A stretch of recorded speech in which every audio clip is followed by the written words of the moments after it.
Another beautiful day to imagine just what if this hadn't happened in an anime. And today, we'll be looking at something pretty interesting. Now, we know that Akaza willingly gave himself up in Demon Slayer after realizing the damage he'd caused as a demon, but what if Akaza never killed himself? As usual, I've come up with 3 theories that explain the possible turnouts of this one. Stay with me as we look through the Demon Slayer world with the question, what if? Let's get right in. For our first theory, let's imagine if Akaza continues the story fresh off with the battle against Tanjiro and Giyu. Akaza battles fiercely against both Slayers and ultimately gets bested by Tanjiro's insane chop-off, as in the canon story. Akaza is then launched into his horrible and tragic flashback. He gets a throwback to all his memories, especially the ones about Koyuki. The ultimate climax to his backstory doesn't result in him decimating his own body, but the memory of Koyuki flips a switch in him. As we know, Koyuki's memory has always had an impact on Akaza since the first day he became a demon.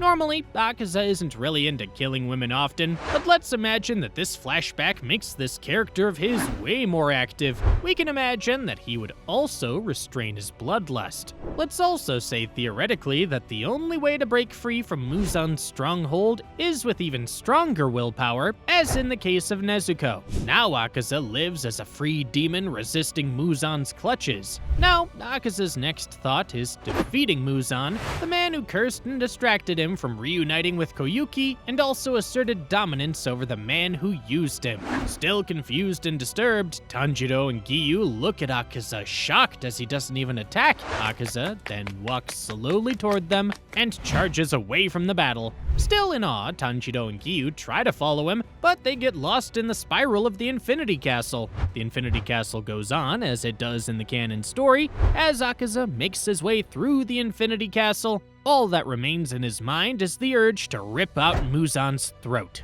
Akaza begins to obliterate the demons around him. All he feels is disgust towards himself, as he can't believe he became one of these wretched creatures. Akaza then becomes a number and can't move. Turns out Muzan has found out that Akaza isn't doing his bidding. Muzan attempts to bring him down and into his clutches, and he does just that. The upper moon is brought directly to Muzan's feet. Muzan gives Akaza a quick monologue on how he isn't needed and how he's nothing but a disgrace, and in that moment, willpower overcomes control as Akaza charges toward Muzan and lands a devastating hit. Muzan is shocked as he cannot control him anymore. He then angrily charges a fatal blow, which Akaza isn't quick enough to react to. And in that moment, the Demon Slayers charge in, having Muzan right where they want him. Muzan then engages not only with Demon Slayers, but one of his own upper moons. After a long and fierce battle and the realization that the Demon King couldn't be beaten and the fast approach of the sun, Akaza does the unthinkable. He sees this as the only way for everyone to win. He unleashes a secret move with his compass ability, an impossible hold, grabbing Muzan down with all of his strength. Muzan, desperate, tries to tear Akaza down, but thanks to his unbelievable regeneration speeds, Akaza still has his grip locked on Muzan, and as the sun approaches, Muzan begins to scream and lament, and Akaza smiles, accepting his fate as this is what he has always wanted. The two then get incinerated, and the Demon Slayers are left in awe. The Demon Slayers then celebrate with minimal losses and pray over the soul of Akaza, who then gets to reunite with his lover once more. Now that was awesome. Who knew Akaza could have been such a dynamic character? What a waste. Now, don't you hurry anywhere, because that was just one of our 3 theories. I guarantee you, by the end of this video, your entire perspective on Akaza will never be the same. In our second theory, let's imagine that Tanjiro and Giyu never met Akaza in the Infinity Castle in the first place. Let's go crazy and say that Kanao and Inosuke switch places with Tanjiro and Giyu. That means that Tanjiro and Giyu would have to go against Doma, and Kanao and Inosuke would go against Akaza. Now, we know that from what we saw, Giyu and Tanjiro would absolutely obliterate Doma, as the combined efforts of the two were just too much for Doma to handle, especially with Shinobu's previously inflicted poison. Now the story goes differently and a little darker on Kanao's end. Akaza would be way too much for Inosuke and Kanao alone, because he's said to be almost at Muzan's level. He would, however, refrain from killing Kanao, but wouldn't resist knocking her out, which would mean that Inosuke would tragically lose his life against Akaza. Sorry, bud, you'll get him next time. Both of them failed to defeat Akaza, and since Akaza never got decapitated, it means he would have never gotten the flashback, leaving him blind and clueless as a servant of Muzan. He then advances through the Infinity Castle, but he keeps getting this nagging feeling. He torments the remaining Slayers on his way and ends up in a well-designed room in the Infinity Castle. He then decides to sit there and try to recall what this feeling is. Meanwhile, the Slayers continue to wander through the Infinity Castle, and Tanjiro finds out the news about Inosuke after meeting with the now conscious Kanao. Tanjiro becomes enraged and remains silent, holding a grudge at the loss of his dear friend.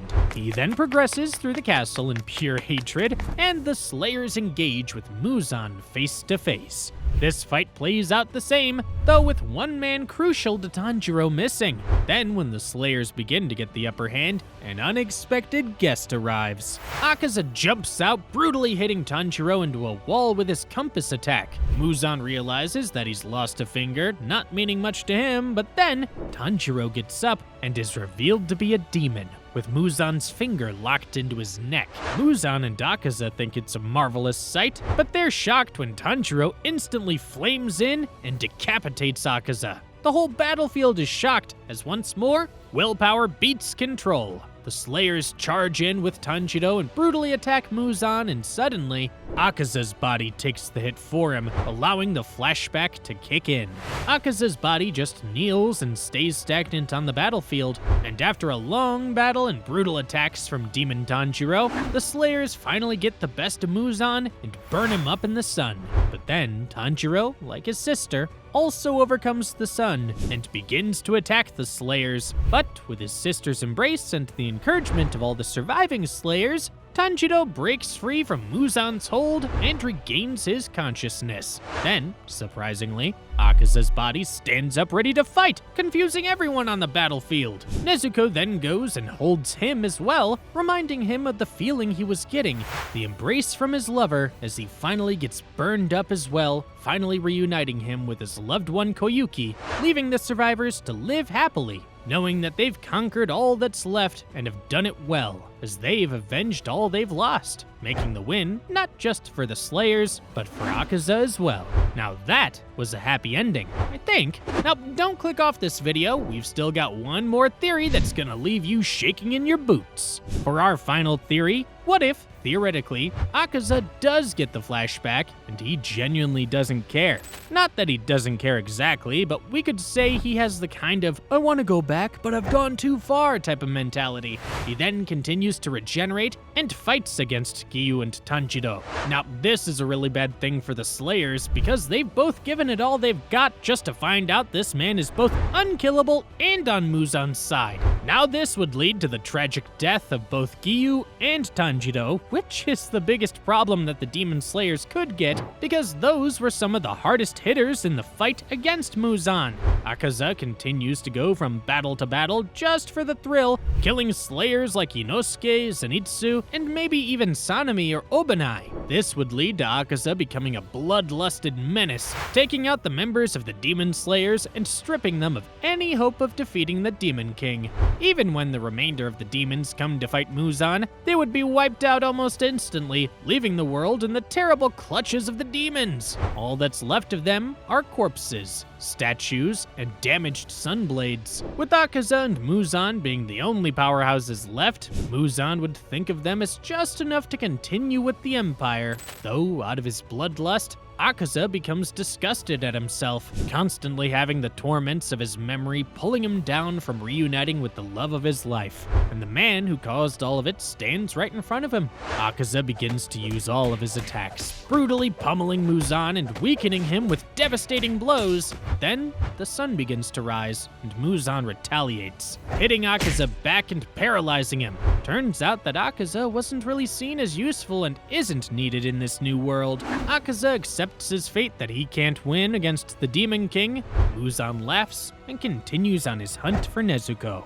Akaza then begins to apologize to Koyuki and begs to be forgiven. Crying and wallowing, he dissolves in the sun with the spirit of his lover holding him tight. He meets her in the spirit world, and she tells him to rest well, making his spirit be at peace and making him happy, though at a horrible price, as Muzan has now taken Nezuko and has gained his immunity to the sun. He then places the world in a new, terrifying order under his rule, and no one can stop him. And there you have it, 3 theories that delve deep into the world where Akaza doesn't sacrifice himself. Now that was a good mix of dark, touching, and everything in between. Do you think any of the theories could have turned out differently? Let me know in the comments below. If you thought this video was cool, don't hesitate to check out the next super cool video coming right up. Go ahead and click it!